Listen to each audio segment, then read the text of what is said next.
Rogue One offered a number of fascinating new glimpses into the character of Darth Vader, with Vader's new canonical residence on Mustafar being one of the most interesting.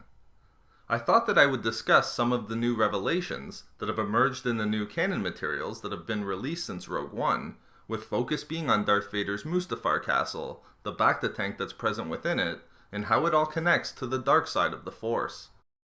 Darth Vader's castle is situated on the Outer Rim planet of Mustafar, the planet where Vader slaughtered the Separatist Council and received his devastating injuries after losing his duel to Obi-Wan.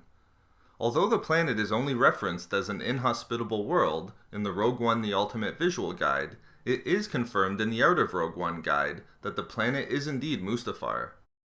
The castle itself is referred to as a stark modern fortress that features a monolithic tower built from obsidian and is of a brutalist design.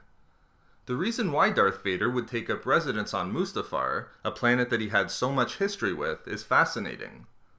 The Ultimate Visual Guide states that the reason for why Vader lives upon Mustafar is due to the designs of the Emperor, indicating that it may primarily be Darth Sidious's desire to have Vader reside within the planet's unforgiving and harsh environment. This would make sense, as the Emperor could want to have Vader on the planet that was the source of his present suffering and circumstances, as although Vader's initial fall to the dark side occurred on Coruscant, he was quite literally forged within the flames of Mustafar. This may also explain the presence of the Emperor's royal guards.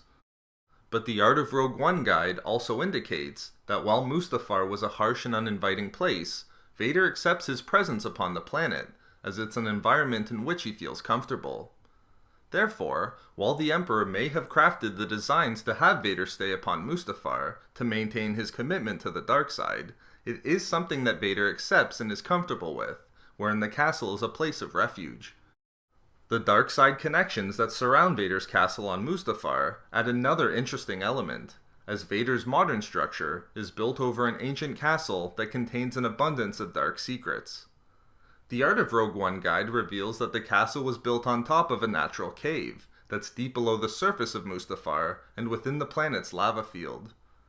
Referred to as a Sith cave, or cavernous Sith sanctuary, which is located within the arduous environment of Mustafar's infernal fire and lava flows, Vader's castle therefore has an additional dark side connection. Reminiscent of the Sith shrine that was located beneath the Jedi Temple on Coruscant, there's a possibility that residual dark side energy feeds upward to the castle above, thereby allowing Vader to make use of this wellspring of dark side energy.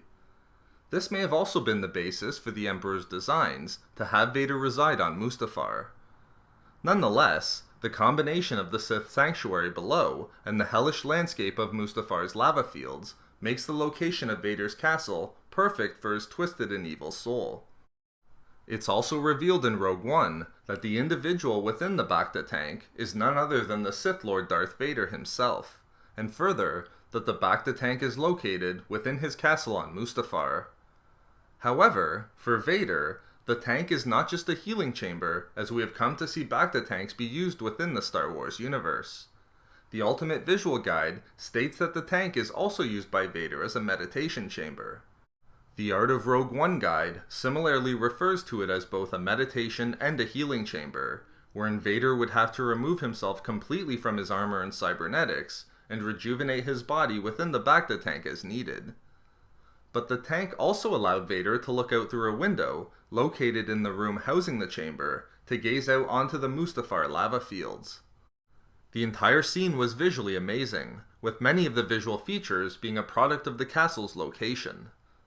The Art of Rogue One guide reveals that there's a lava river that flows underneath Vader's castle, as well as the Bacta tank itself, which lights the room from below and is the reason why there's so much steam that is produced.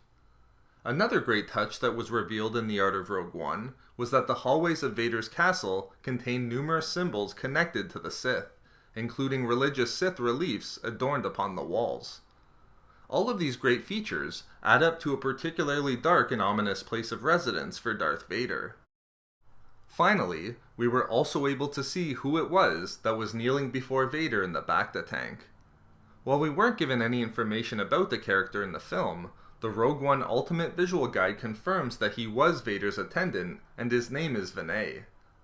Although Pablo Hidalgo has recently confirmed that the Vinay seen in Rogue One is not the Kren Blista Vinay that was seen in the novel Tarkin and are two separate characters, I think there were a number of reasons why this individual from Rogue One was not the individual from Tarkin and Return of the Jedi. The first reason is just the spelling of their names. The Rogue One Ultimate Visual Guide gives us a spelling for Vader's attendant, which is V-A-N-E-E, with an accent aigu on the second E. However, as seen in the novel Tarkin, Blista Vinay is a hyphenated last name, and more importantly, there is no accent aigu on the last E. Additionally, we learned in Tarkin that Kren Blista Vinay had just joined the Imperial Ruling Council, a group of top-ranking officials within the Galactic Empire, roughly 5 years after the rise of the Empire. Further, Blista Vinay made a name for himself by helping to create new hyperspace routes into the deep core. Now, someone who's made Vader's attendant probably wouldn't have much say in the matter, but it didn't seem likely that a valuable and useful member of the ruling council would go on to become an attendant on an Outer Rim planet some roughly 15 years later. Nevertheless, it was a very interesting connection, and I enjoyed seeing the speculation and discussion regarding this mysterious new character from the film. I hope that you enjoyed this video. Don't forget to subscribe for more Star Wars related content, including theories, discussions, and book reviews. The Non-Canon Expert will be back tomorrow. Thank you for watching and for the support.